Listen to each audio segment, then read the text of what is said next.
Assalamualaikum warahmatullahi wabarakatuh. Alhamdulillah rabbil alamin. Allahumma salli ala sayyidina Muhammad wa ala ali sayyidina Muhammad. Alhamdulillah, pada maghrib kali ini kita membahas terkait dengan krisis keteladanan. Saya berpendapat sedikit terkait ini. Pertama, saya pernah mendengar di beberapa kajian bahwa tanda-tanda akhir zaman adalah ketika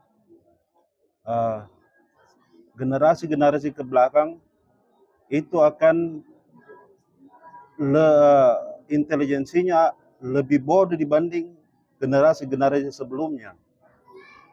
Kenapa saya mengangkat ini? Bahwa ke depan ini kita akan melihat antar generasi dengan generasi selanjutnya, keterbelakangan moral, keterbelakangan termasuk pengetahuan, itu akan semakin terdegradasi dengan krisis dengan adanya pembangunan. Sehingga pernah Nabi menyampaikan bahwa tidak akan terjadi kiamat sebelum engkau melihat generasi yang setelah aku itu akan menjadi lebih terbelakang dalam hal pengetahuan. Kenapa orang-orang dulu menemukan aljabar, menemukan penemuan-penemuan listrik dan apa segala macamnya, itu membuktikan bahwa generasi terdahulu itu lebih pintar. Dan kita akan menemukan generasi ke belakang ini akan sedikit lebih bodoh. Kemudian terkait keteladanan, kenapa saya sampaikan ini? Bahwa keteladanan ini, saya ingin mengambil keteladanan dalam organisasi terkecil kita. Organisasi terkecil kita adalah keluarga. Kita kadang-kadang terlalu mengambil skop terlalu luas, sementara keteladanan dalam organisasi terkecil sebagai kepala keluarga kadang-kadang kita abaikan. Saya ingin melihat bahwa di organisasi terkecil sebagai kepala keluarga kita harus menciptakan prototipe keteladanan dari keluarga terkecil kita. Bagaimana anak-anak kita melihat seorang ayah sebagai prototip keteladanan. Karena sekolah awal adalah di keluarga. Kadang-kadang kita menyalahkan pemerintah. Kenapa pemerintah ini, kenapa pemerintah itu untuk membangun karakter keteladanan. Padahal kita tidak melihat apakah kita sudah menjadi teladan yang baik di dalam keluarga kita sendiri. Karena simpul-simpul terkecil, sel-sel kehidupan, sel-sel kehidupan kemasyarakatan, kalau dimulai dari hal terkecil di organisasi terkecil keluarga, kita menjadi teladan-teladan yang baik, menjadi prototip keteladanan di lingkungan keluarga. Insya Allah, kalau keluarga masing-masing kita melihat teladan, maka skopnya akan menjadi luas. Dari lingkup keluarga ke tingkat RW, ke tingkat RT RW, kelurahan. Kadang-kadang kita berpikir kita ingin merubah suatu negara. Tapi kemudian ketika kita melihat, saya tidak bisa merubah satu negara. Saya turunlah, saya ingin merubah satu wilayah, provinsi. Kemudian turun lagi, saya tidak bisa. Kemudian kecil lagi ke kabupaten, saya tidak mampu lagi. Sehingga saya berpikir bahwa prototip keteladanan itu harus tercipta dari organisasi terkecil di dalam suatu wilayah. Organisasi terkecil itu adalah keluarga. Saya rasa untuk menciptakan keteladanan yang akan merubah yang lebih besar, kalau tercipta dari keteladanan yang kecil, insya Allah itu bisa kita wujudkan. Jadi saya kali ini berpesan bahwa jadilah teladan di keluarga kita masing-masing. Kemudian kalau bisa kita sebarkan, kalau kita bisa memberi virus yang baik ke keluarga-keluarga yang lain, itu akan lebih baik daripada kita ingin merubah satu negara, padahal diri kita belum kita bisa ubah. Dan termasuk juga barangkali yang lagi viral sekarang ini, yang lagi terjadi ini di Palestina. Bagaimana sebuah negara kecil, tidak bisa diganggu gugat oleh berapa sekarang di dunia negara, Pak? 160-an barangkali ya. 160 negara di dunia tidak bisa mencegah ini satu negara kecil menginvasi negara yang sebenarnya bukan haknya. Jadi di mana ini pemimpin-pemimpin Islam? Di mana ini pemimpin-pemimpin yang ya itu tadi kita betul-betul krisis keteladanan. Bahkan ada berita terbaru, Arab Saudi ya negara yang seharusnya kita teladani itu ternyata pro dengan Israel, ya. Arab Saudi tidak mau menandatangani pemutusan hubungan dengan Israel, ya.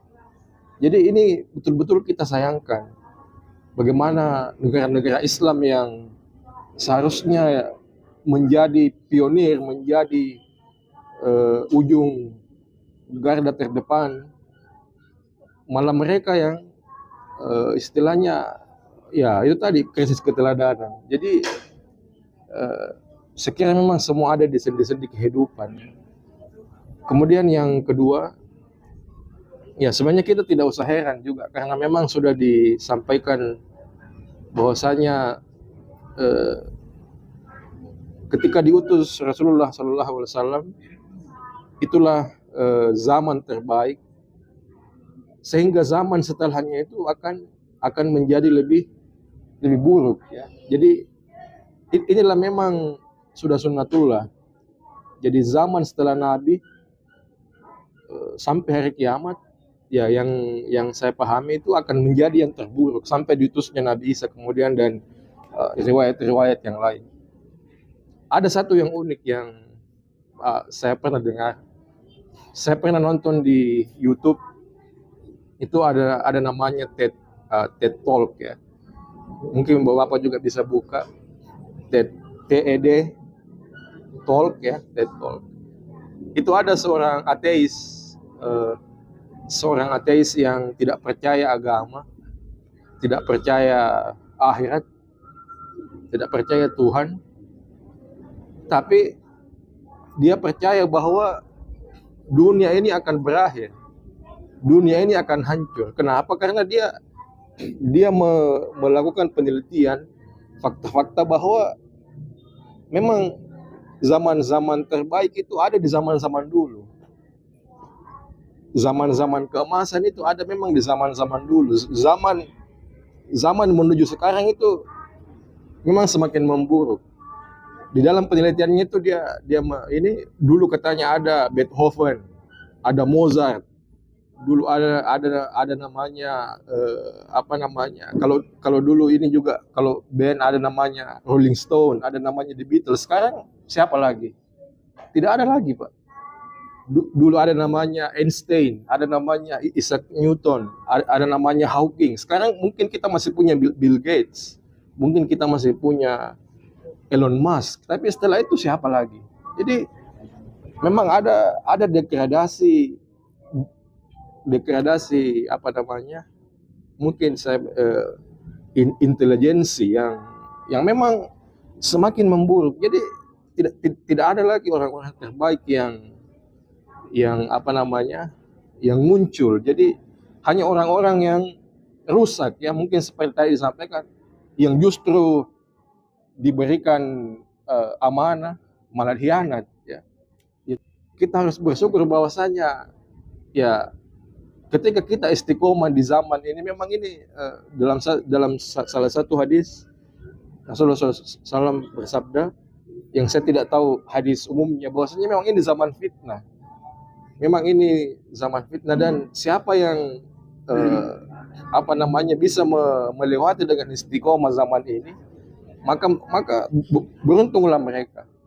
Jadi itu tadi memang degradasi moral, degradasi keteladanan ini memang sudah sunnatullah, dan kita ya mudah-mudahan kita tidak terhanyut, mudah-mudahan kita tidak ikut ya, dan selalu kita berdoa mudah-mudahan pemimpin kita yang terpilih nanti ini mudah-mudahan bisa membawa bangsa kita ini keluar dari zaman itu. Ya mudah-mudahan. Karena meskipun tadi disampaikan Pak siapa namanya Pak Nasir, Pak Denromo, Denromo disampaikan bahwa harus berawal dari sentra terkecil ya, keluarga. Tapi saya kira begini Pak, kalau seng bocor, apa kita melihat ke bawah atau ke atas? Pasti kita melihat ke atas.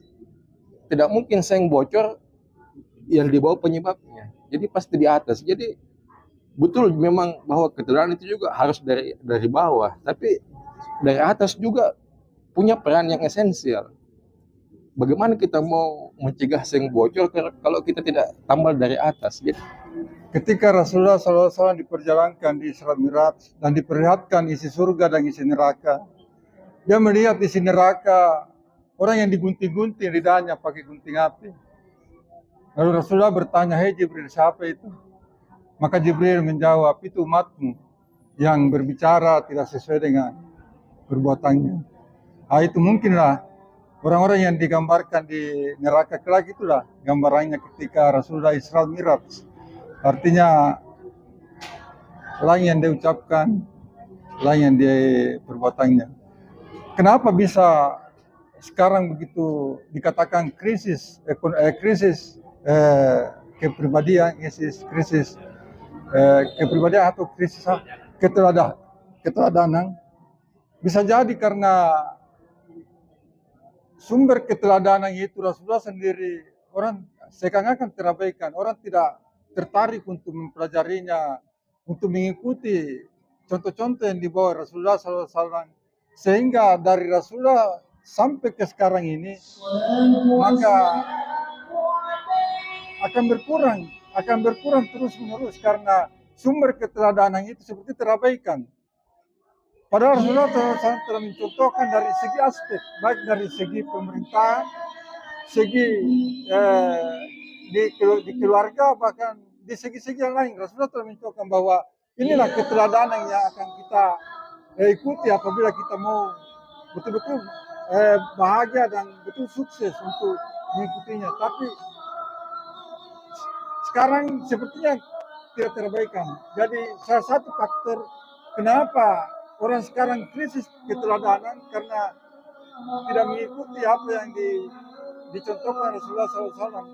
Dan kedua mungkin faktor-faktor dalam kehidupan sendiri, seperti karena orang berpengaruh dari jabatannya atau dari kekuasaan, sehingga orang tidak mengikuti lagi apa yang dicontohkan Rasul, sehingga walaupun karena dia takut jabatannya, takut popularitasnya, karena walaupun bertentangan dengan hati nuraninya, maka dia tidak komitmen lagi terhadap kepribadiannya dan tidak menjadikan keteladanan.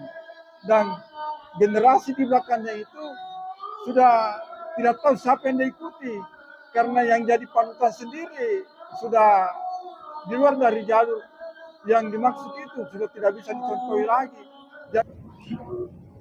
Ada satu ayat dalam Al-Quran sering orang salah gunakan. A'udzubillahi minasyaitonirrajim. Innallaha la yughayyiru ma biqaumin hatta yughayyiru ma bi anfusihim.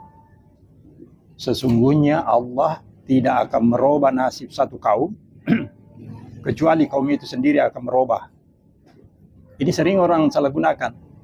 Dengan ayat ini orang berlomba-lomba mencari harta, mencari tahta. Barangkali kita masih segar ingatan seorang pengurus atau mungkin pejabat di dalam Ikatan Cendekiawan Muslim Indonesia. Orang yang menggandakan uang di Jawa, dia bisa yakinkan, percaya dengan itu. Padahal terang-terangan bahwa itu adalah penipuan. Ini satu krisis ini, krisis keteladanan. Seorang teladan yang harus kita yakinkan, dan itu kebetulan orang Sulawesi Selatan. Oh, maaf ini.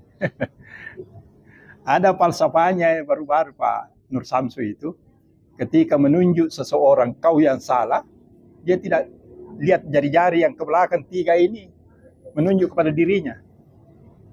Nah, berarti salahnya dia itu, dia lebih salah. Tapi kalau kita menunjuk ke atas, Allah itu satu. Ini ada 3 jari-jari ini, alif, lam 2, Allah. Dengan ini menjadi ha, Allah. Jadi satu Allah. Kalau ini kita yakinkan ini kembali kepada Al-Quran. Insya Allah.